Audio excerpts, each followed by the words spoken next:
28, e nós estamos recebendo aqui o Mário Felipe Filho. O Mário é instrutor de armamento e tiro, é presidente do Clube de Tiro Parabellum Jaraguá do Sul, é CAC, é pós-graduado em balística aplicada ao direito e é professor de direito criminal na Católica. Vai falar conosco a respeito justamente dessas questões todas envolvendo os CACs, envolvendo essa questão do armamento, até porque repercutiu na semana passada no Brasil inteiro aquela situação isolada envolvendo um CAC lá e que acabou matando 2 policiais militares, tem outros internados, enfim, até para a gente esclarecer. Como já dissemos, se trata de um caso isolado e nós temos aqui em Jaraguá do Sul, Santa Catarina, um número muito expressivo de CACs, de atiradores, enfim, e que passam por uma bateria aí de requisitos para poder chegar a essa condição. Mário, obrigado pela tua presença aqui, por ter acertado o nosso convite aqui, tudo bem? Bom dia. Bom dia, Roni, bom dia, Gisela. Bom dia. Bom dia, ouvintes da RBN. Mais uma vez, é um prazer estar aqui com vocês, conversando nessa manhã.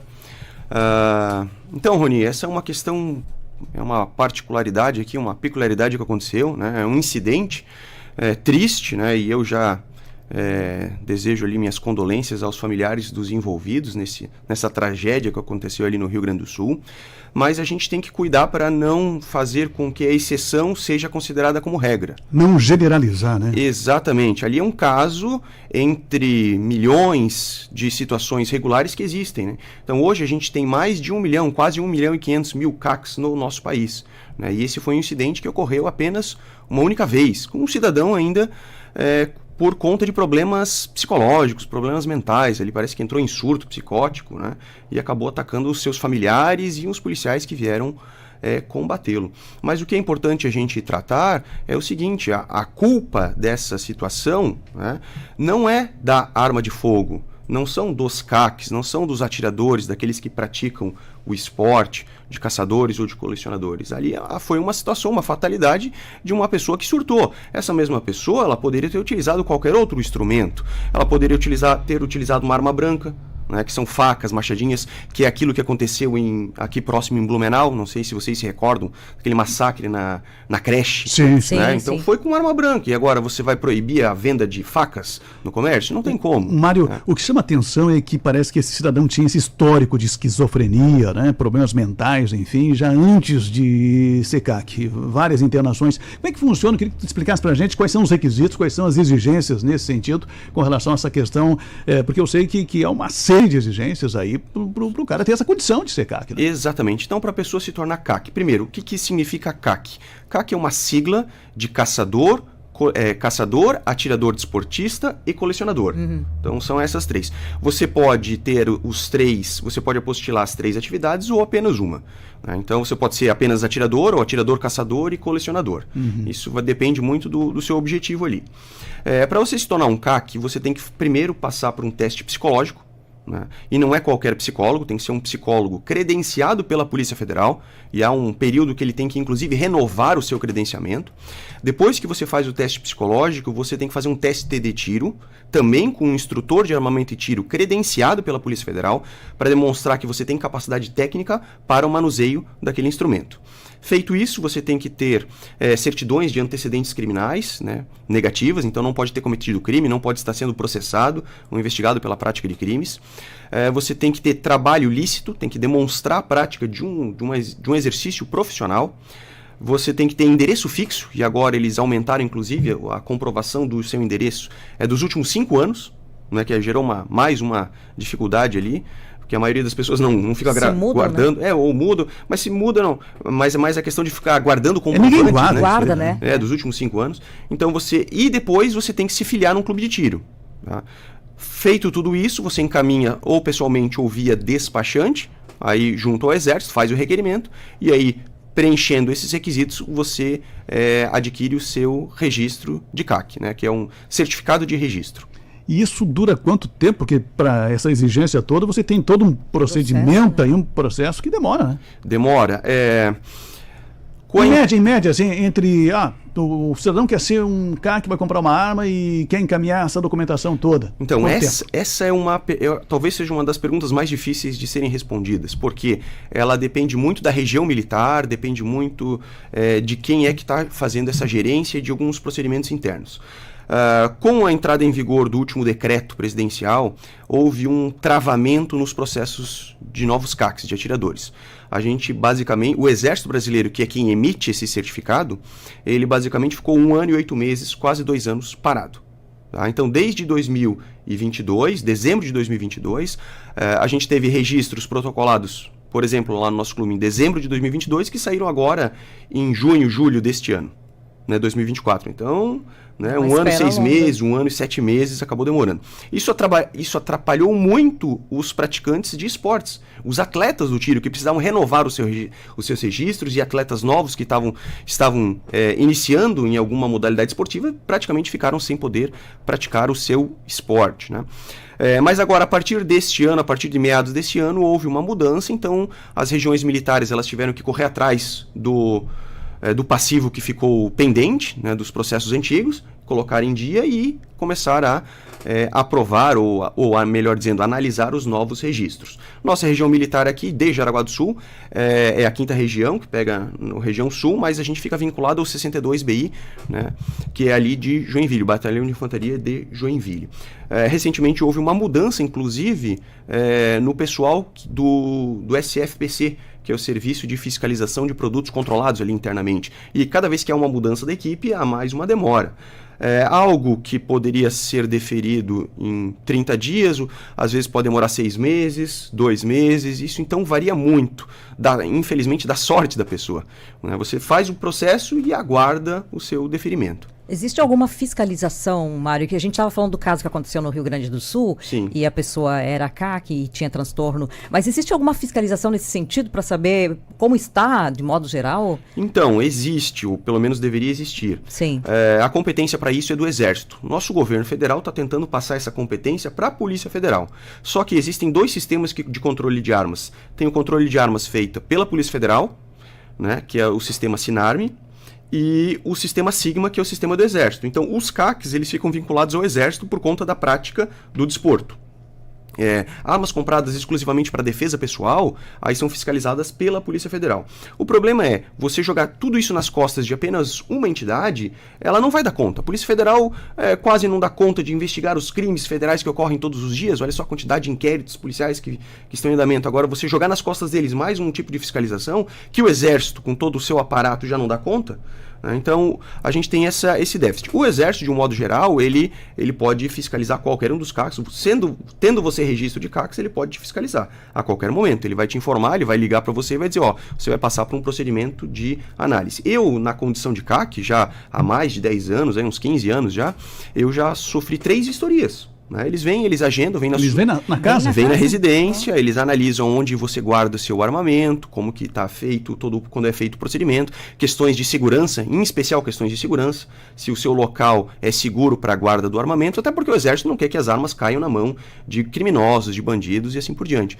Então eu passei por 3 fiscalizações. O meu clube de tiro e a minha escola de tiro, a gente passa por fiscalizações constantes. Eu tenho loja de armas, então 1, 2 vezes por ano a gente acaba sofrendo esse tipo de fiscalização. Eles analisam todo o estoque, analisam a questão da segurança, ver se os procedimentos estão sendo feitos de forma correta, né? Em relação às mudanças, em relação a munições, quantidades e armas também, como é que está hoje, como é que era e como é que está e de que forma você avalia isso? Então, agora, nessa segunda metade deste semestre, né, nessa segunda parte do ano, o Exército, como eu havia comentado, ele começou a engrenar novamente, começou a entender as alterações que ocorreram por conta do último estatuto e agora está começando a sair. É importante lembrar que existe mais um requisito que eu acabei não falando, que é o requisito da idade. Se você quer se tornar CAC, você tem que ter pelo menos 18 anos de idade. Tá? Você pode conseguir com idade menor, a partir dos 14, porque a gente está falando de um esporte, mas para isso é necessário ter autorização judicial. Né? Aí é feito um requerimento judicial, um alvará judicial, em que ele lhe autoriza a fazer o registro e aí você começa a iniciar na prática do tiro. Mas agora, para compra, para aquisição de armas e insumos, né, armas e munições, é necessário ter 25 anos de idade. Tá? Então você pode ser CAC com 18, treinar, praticar a modalidade, utilizar as armas do seu clube que você é vinculado, mas para a aquisição de arma de fogo tem que ter no mínimo 25 anos de idade. Então é um requisito que está previsto no Estatuto de Desarmamento e não foi modificado. Uma questão que o pessoal tem muita dúvida e confunde às vezes, qual a diferença entre porte de arma e registro de arma? Excelente pergunta, Gisela. É o seguinte... Quando você adquire uma arma de fogo com 25 anos e cada vez que você vai comprar uma arma, você tem que demonstrar, fazer o teste psicológico, fazer novamente o teste de tiro, lembrando que a validade desses testes é de apenas 1 ano. Faz o teste psicológico, vale durante 1 ano. Depois, se você passado esse período, você quer comprar outra arma, uma segundo armamento, você vai ter que renovar. Quando vencer o registro de CAC, você vai ter que apresentar novamente o teste psicológico, o teste de tiro. Então é importante você saber. Aí você faz o teste psicológico, faz o teste de tiro, junta toda a documentação, tá? E aí você faz o encaminhamento. Agora até me... porte e posse. Porte e posse, obrigado.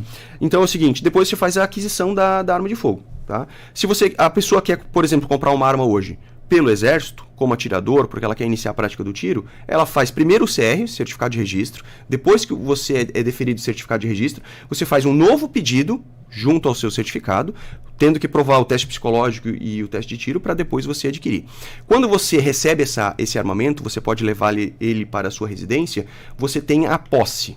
Tá? A posse é o registro da arma no seu nome. Eu gosto de utilizar como modelo, como exemplo, um carro. Né? Você pode comprar um veículo no seu nome, o licenciamento do veículo vai estar no seu nome, mas você pode ou não ter carteira de motorista, ou você pode ter um carro e alguém dirigir ele para você, não tem problema algum. A arma de fogo é muito parecida, então quando você compra a arma, você tem a posse. Para você transitar com essa arma, é necessário o porte, que é outra situação. Então, não necessariamente você vai comprar uma arma e vai sair portando ela, levando para os demais locais. E é interessante destacar o seguinte, que o porte de arma de fogo no nosso país, ele é exceção.